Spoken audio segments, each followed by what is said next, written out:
네, 키키올릭입니다. 호주 오픈 1주차가 다 거의 다 정리되고 있는데요. 하루하루 너무 재미있는 경기들, 사건들 굉장히 많았는데 키키올릭 테니스에서 아주 인덱스한 분석으로 일주일치를 정리해 보겠습니다. 그동안 너무 유튜브를 하고 싶었는데요. 목 감기가 심각하게 걸려서 못했습니다. 지금도 약간 목소리 맛이 갔는데 너그럽게 이해해 주시면 감사하겠습니다.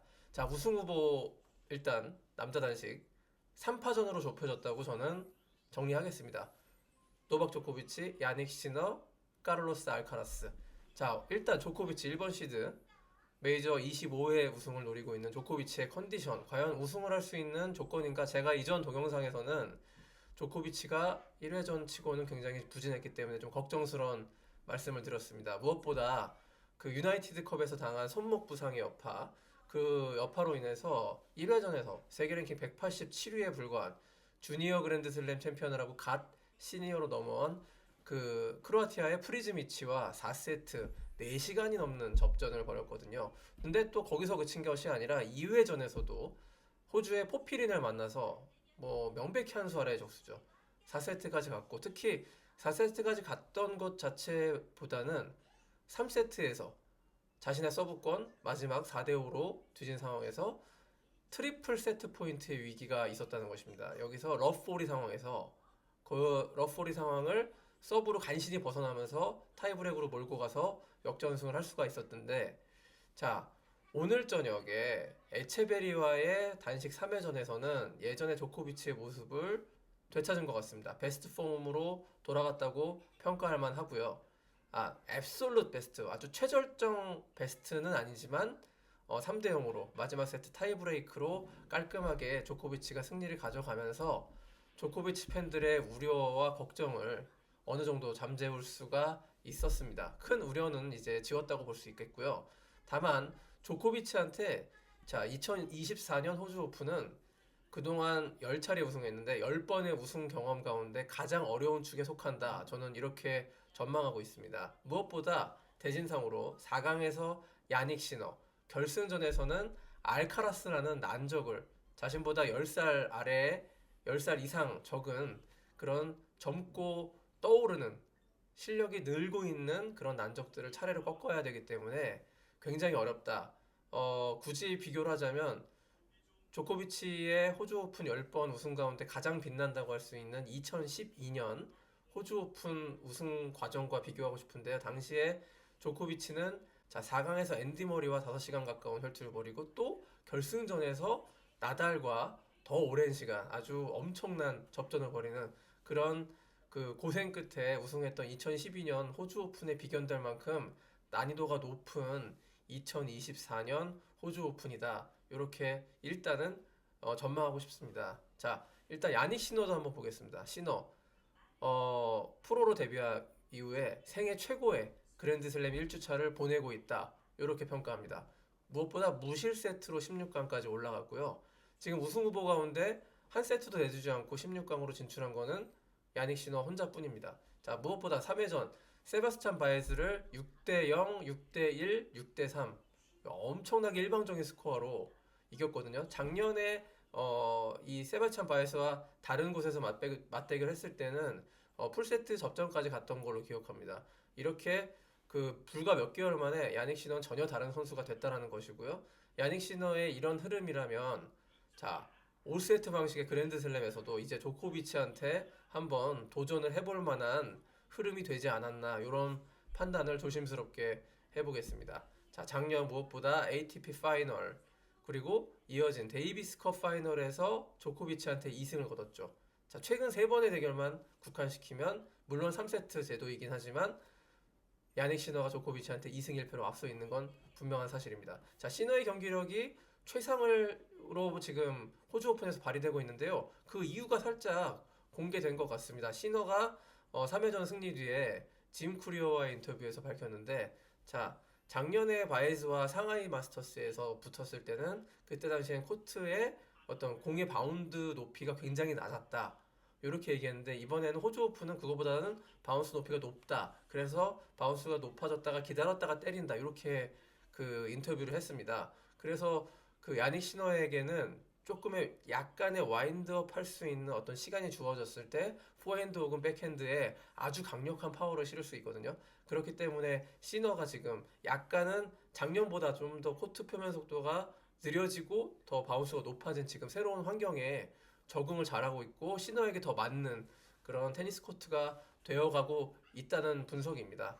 게다가 이제 야닉 시너가 가장 자신 있어 하는 건 이제 바람이 불지 않고 좀 인도어 실내가 됐을 때 시너가 더 높은 경기력을 발휘할 수 있다고 스스로 얘기를 했는데 만약에 4강전에서 비가 오거나 아주 더운 날씨가 돼서 그 로드레이버 아레나의 루프가 닫힌다면 시너에게 조금 더 유리한 그런 조건이 형성될 수도 있기 때문에 이건 정말 지켜봐야 될 것 같습니다. 자, 시너 굉장히 지금 대회 전보다 더 그 우승 가능성이 높아진 대표적인 선수 가운데 한 명입니다. 그리고 마지막으로 우승 후보 3명 가운데 하나인 카를로스 알카라스.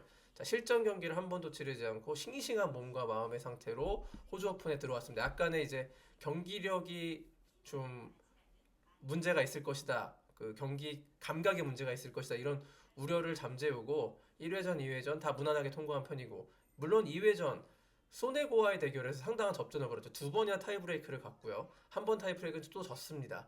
하지만 이는 소네고가 잘 쳤다고 저는 평가하고 싶고 굉장히 선전했고 그 로렌조 소네고가 거의 인생 경기만큼 굉장히 좋은 테니스를 선보였던 그런 경기였고 역으로 알카라스에게는 매우 좋은 테스트가 된 그런 기회였다고 보고 있습니다. 자, 이런 흐름이라면은 조코비치와 시너의 4강전이 매우 유력하고요. 알카라스는 메드베데프를 4강에서 만날 대진인데요.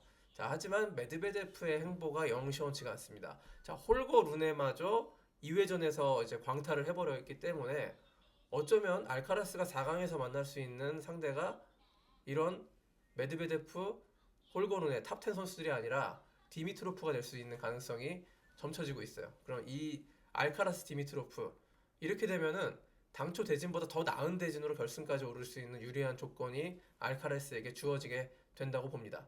자, 일단 조코비치는 16강전에서 프랑스의 왼손잡이 도장 만나리노를 만나게 됐습니다. 자, 까다로운 상대 맞긴 맞습니다. 이 선수가 굉장히 터치감이 좋고 평범한 테니스를 치는 선수가 아니고 게다가 왼손잡이기 때문에 많은 선수들이 만나리노를 만나면은 꽤 고전합니다.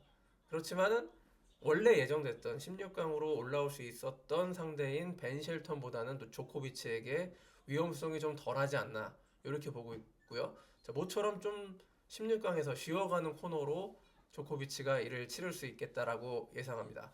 그리고 8강. 자, 8강전에서는 스테파노스 칠치파스, 테일러 프리츠 전 승자와 8강에서 조코비치가 맞붙게 되는데요. 이 선수들도 상대 전적에서 조코비치가 굉장히 강하고 최근에 뭐 또 조코비치한테 뭐 호구 잡혔다 할 정도로 일방적인 어떤 패배를 당했던 선수들이기 때문에 크게 우려가 되진 않고 따라서 큰 변수가 없는 한 조코비치의 4강행은 매우 유력한 상황이라고 다시금 보여집니다. 자, 야닉 시너의 16강 상대는 하차노프로 결정됐고 물론 하차노프가 메이저 대회 4강도 자주 갔고 예전에 파리 마스터스에서 조코비치를 꺾고 우승했던 그런 톱10급 선수이긴 하지만 쉽지는 않겠지만 시너가 지금 상태에서 이기지 못할 이유는 없어 보이고요. 자, 그리고 시너의 8강 상대 루블레프 혹은 최근 아주 핫한 선수로 떠오르는 알렉스 디미노가 올라올 것 같은데 자, 근데 야닉 시너보다 지금 핫한 선수는 없습니다. 따라서 저는 조코비치와 시너의 4강 빅매치 그리고 알카라스 디미트로프의 준결승전이 현 시점에선 유력한 시나리오라고 보여집니다. 호주 오픈 1주차 두 번째 테마가 있는데 호주 오픈 야간 경기 이슈가 다시 발생했습니다. 자, 밤에 야간 경기가 사실은 새벽 경기죠. 메드베데프와 루소보리의 2회전 경기가 11시가 넘어서 시작을 해서 결국 끝난 시간이 3시 40분이었습니다. 다시 한번 요거 테니스의 야간 경기가 심각한 문제로 대두된 것이고요. 팬도, 선수도, 미디어도, 관계자도 다 이 야간 경기에 승자가 없는 것 같습니다. 다른 어떤 스포츠도 새벽 3시, 새벽 4시까지 뛰는 스포츠는 없어요. 오직 테니스만 이런 일이 반복되고 있는 거거든요. 자, 메드베데프의 경우를 보면 3시 40분에 경기를 끝나고 미디어 인터뷰를 하고 마사지 받고 샤워하고 뭐 좀 먹어야 되거든요. 그러면 새벽 6시를 넘어서 아침이 다 돼서 잠이 들어야 하고 다음날 또 이제 오후에 일어나서 훈련을 해줘야 되는데 컨디션이 엉망이 될 수밖에 없습니다. 완전히 이제 자느라고 하루를 날리게 되는 셈이거든요. 이게 하루를 쉬게 되는 일정인 다음날 하루가 쉴 수 있는 일정인 그랜드슬램에서 어느 정도 가능하지만 일반 투어 대회에서는 절대 불가능한 지속 가능하지 않은 이런 시스템입니다.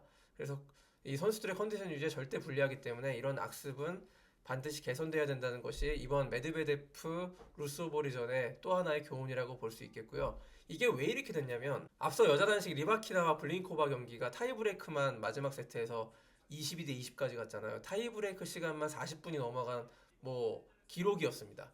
자, 이렇게 되는 이유. 자, 앞선 경기들이 늘어지면요. 나이트 세션 시작 시간이 원래는 이제 7시인데 7시에서 8시 반으로 밀리게 됐고요. 그렇게 되다 보니까 또 그 경기가 하필이면 또 늦게 끝나요. 이렇게 돼서 결국에 11시가 넘어서 마지막 경기가 시작이 되는 경우가 이때까지 호주 오픈에서 아주 빈번하게 발생을 했거든요. 이런 것들이 너무 폐해로 지적됐기 때문에 ATP와 WTA가 합동으로 새로운 규정을 올 시즌부터 투어 대회에 적용하기로 했다. 6시 30분부터 나이트 세션을 시작하는 걸 권고를 하고 11시가 넘으면 새로운 경기를 시작할 수 없게 하루 수년하게 이렇게 만든 규정이 있는데 아직 그랜드슬램에는 적용 여부가 불투명합니다. 자, 그리고 세 번째 테마, 여자 테니스 복귀 스타들의 아쉬운 패배를 꼽아봤습니다.